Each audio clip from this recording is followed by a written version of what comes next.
ಅನಾರೋಗ್ಯದಿಂದ ನಿನ್ನೆ ನಿಧನರಾದ ಭಾರತೀಯ ಚಿತ್ರರಂಗದ ಹಿನ್ನೆಲೆ ಗಾಯಕಿ ಗಾನ ಕೋಗಿಲೆ ಎಂದೇ ಹೆಸರಾಗಿದ್ದ ಎಸ್ ಜಾನಕಿ ಅವರ ಪಾರ್ಥಿವ ಶರೀರದ ಅಂತಿಮ ದರ್ಶನಕ್ಕೆ ಮೈಸೂರಿನ ಮಹಾರಾಜ ಕಾಲೇಜು ಕ್ರೀಡಾಂಗಣದಲ್ಲಿ ವ್ಯವಸ್ಥೆ ಮಾಡಲಾಗಿತ್ತು. ಈ ವೇಳೆ ಚಿತ್ರರಂಗದ ಅನೇಕ ಗಣ್ಯರು, ಸಾರ್ವಜನಿಕರು, ಜನಪ್ರತಿನಿಧಿಗಳು ಎಸ್ ಜಾನಕಿ ಅವರ ಪಾರ್ಥಿವ ಶರೀರದ ಅಂತಿಮ ದರ್ಶನ ಪಡೆದರು.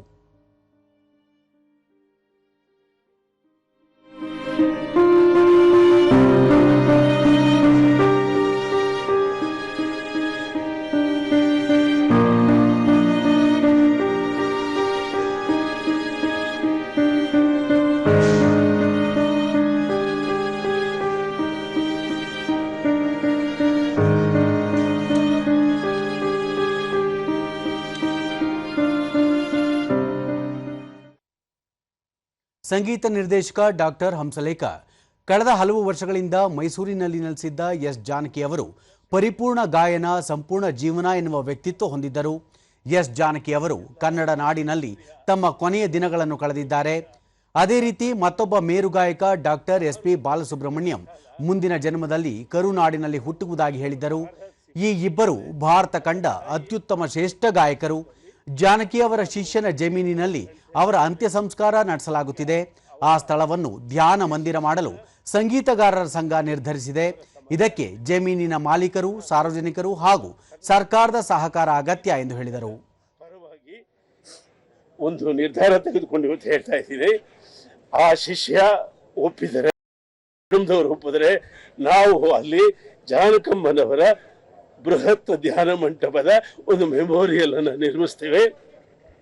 ಅದಕ್ಕೆ ನಮ್ಮ ಸಂಗೀತದ ಸಂಘದ ಪೂರ್ತಿ ನೆರವೇರುತ್ತೆ.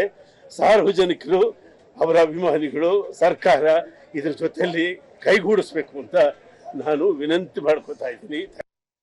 ಗಾಯಕ ವಿಜಯ್ ಪ್ರಕಾಶ್, ಜಾನಕಮ್ಮ ಅವರು ಸೂರ್ಯ ಚಂದ್ರ ಇರುವ ತನಕ ಶಾಶ್ವತವಾಗಿ ಇರಲಿದ್ದಾರೆ. ಪ್ರತಿಯೊಂದು ಹಾಡನ್ನು ಹೇಗೆ ಹಾಡಬೇಕು ಎನ್ನುವುದನ್ನು ಕಲಿಸಿಕೊಟ್ಟ ಮೇರು ವ್ಯಕ್ತಿತ್ವದ ಗಾಯಕಿ ಎಂದು ಸ್ಮರಿಸಿದರು. ಸಮಕಾಲೀನರು ಕೆಲವರೆಲ್ಲ ಒಟ್ಟು ಒಗ್ಗೂಡಿ ಕೆಲವು ಹಾಡುಗಳನ್ನ ಅದ್ರ ಬಗ್ಗೆ ಮಾತಾಡೋದನ್ನ, ಅಂದ್ರೆ ಪ್ರತಿನಿತ್ಯ ಸಂಗೀತ, ಹಾಡು ಅದರೊಂದಿಗೆ ಜೀವಿಸುವುದು ಅಂತ ನಾನು ಭಾವಿಸ್ತೇನೆ. ಸಹಾಯಕ ವೇಲು, ಕಳೆದ ಹಲವು ವರ್ಷಗಳಿಂದ ಜಾನಕಮ್ಮ ಅವರ ಮನೆಯಲ್ಲಿ ಅಡುಗೆ ಸೇರಿದಂತೆ ಇನ್ನಿತರ ಕೆಲಸ ಕಾರ್ಯಗಳಲ್ಲಿ ತೊಡಗಿಕೊಂಡಿದ್ದೆ.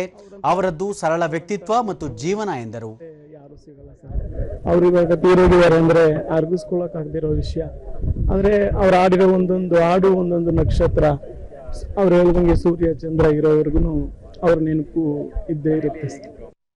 ಸ್ಥಳೀಯರಾದ ಸುನಂದಾ ಸುಂದರ್, ಜಾನಕಮ್ಮ ಅವರ ಹಾಡುಗಳನ್ನು ಕೇಳಿಕೊಂಡು ಬೆಳೆದವರು ನಾವು. ಹಲವು ಭಾಷೆಗಳಲ್ಲಿ ಹಾಡಿದ್ದರು. ಕನ್ನಡ ಮಣ್ಣಲ್ಲಿ ಮಣ್ಣಾಗುತ್ತಿರುವುದು ಹೆಮ್ಮೆಯ ಸಂಗತಿ. ಆದರೆ ಅವರ ಅಗಲಿಕೆ ನೋವು ತಂದಿದೆ ಎಂದು ಹೇಳಿದರು. ಸಮ್ಮಿಳಿತ ಆಗಿದೆ ಅನ್ನೋದೇ ನಮಗೆ ತುಂಬಾ ಹೆಮ್ಮೆ ಅಂತ ಅನ್ಸುತ್ತೆ, ಖುಷಿ ಅನ್ಸುತ್ತೆ. ಆದ್ರೆ ಅವರ ಒಂದು ವಿಷಯ ಕೇಳಿ ಬಹಳ ತುಂಬಾ ದುಃಖ ಆಯ್ತು. ಎಸ್ ಜಾನಕಿ ಅವರು ಮೈಸೂರಿನಲ್ಲಿ ವಾಸ್ತವ್ಯ ಹೂಡಿದ್ದ ನವೀನ್ ಅವರ ಎಚ್.ಡಿ. ಕೋಟೆ ತಾಲೂಕಿನ ಕಣಿಯನಹುಂಡಿ ತೋಟದಲ್ಲಿ ಸಕಲ ಸರ್ಕಾರಿ ಗೌರವಗಳೊಂದಿಗೆ ಪಾರ್ಥಿವ ಶರೀರದ ಅಂತ್ಯ ಸಂಸ್ಕಾರ ನೆರವೇರಿಸಲು ಸಿದ್ಧತೆ ನಡೆಸಲಾಗಿದೆ.